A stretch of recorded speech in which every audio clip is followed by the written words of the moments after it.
Right, we have our first market guest of the show. Kiran Jadhav is now joining us, Chairman and MD at Kiran Jadhav and Associates. Kiran, what's your view on the markets first? Do you think a bottom has been made?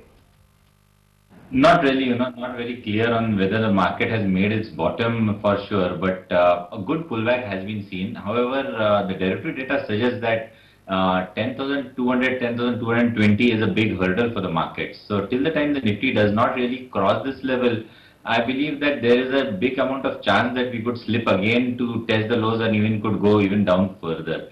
However, if the market sustains at these levels for the next 2-3 trading sessions after the weekend, after the long weekend, we believe that then there is a chance of the Nifty going towards the 10,270 to 80 kind of mark, which is the falling trend line of the descending channel that we are trading in the broader sense. We have the expiry tomorrow. What's your sense for the expiry as you mentioned about derivative data? Yeah, derivative data for the last couple of days, we have been maintaining a stance that tomorrow's expiry will be around the 10,150 to 10,200 kind of mark, a similar close to what we have done today. So this is where we expect the expiry to happen because of a deep amount of call writing that we have seen at around the 10,200 mark. Right. Any particular stocks to focus on? Any picks that you have?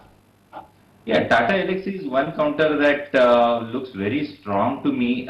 This counter has been doing great kind of Picks based on derivative data, or they are even valid for April series.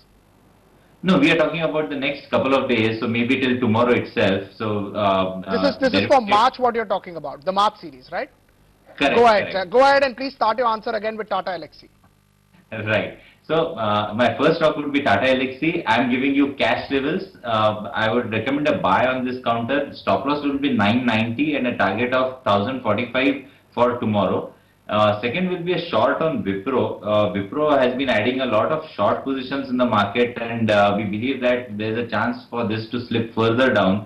278 would be my stop loss, and target would be 265 for tomorrow's trade. And the third would be MRF, which will be a long on that counter. MRF, for that matter, has been clocking very strong volumes with good delivery-based buying. And today we saw an open interest additions of over 8%, which is pretty decent. And we believe that if someone buys tomorrow, stop loss should be placed at 71,600 and for a target of 73,700 for tomorrow.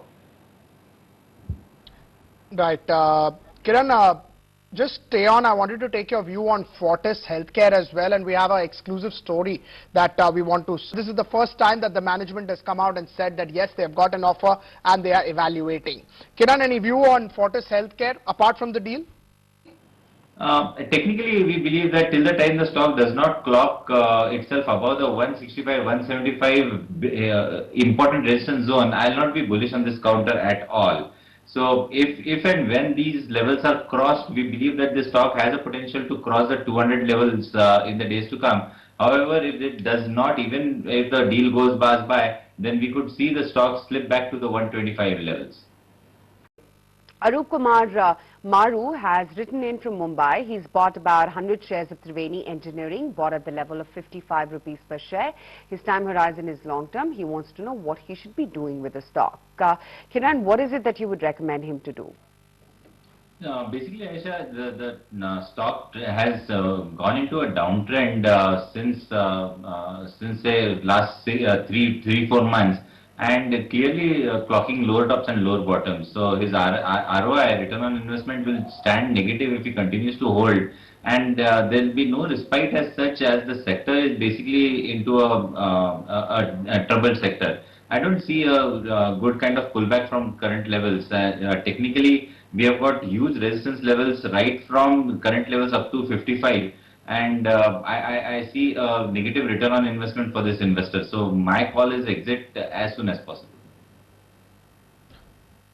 Right. We also have a second query coming in, and this one comes in on Precision Camshaft. Bought 100 shares of Precision Camshaft at 114 rupees. The question is, time horizon is long term. Should I hold or sell? A similar kind of explanation for my exit on this counter as well, but a slight change over here is 106 had been a very good support for this counter. It has breached this support with strong volume, so supply has overpowered demand, and I expect the stock to go down into lower levels as well. We believe that this counter as could go down to as low as say 75 in the days to come. So my belief is he should move out of this counter.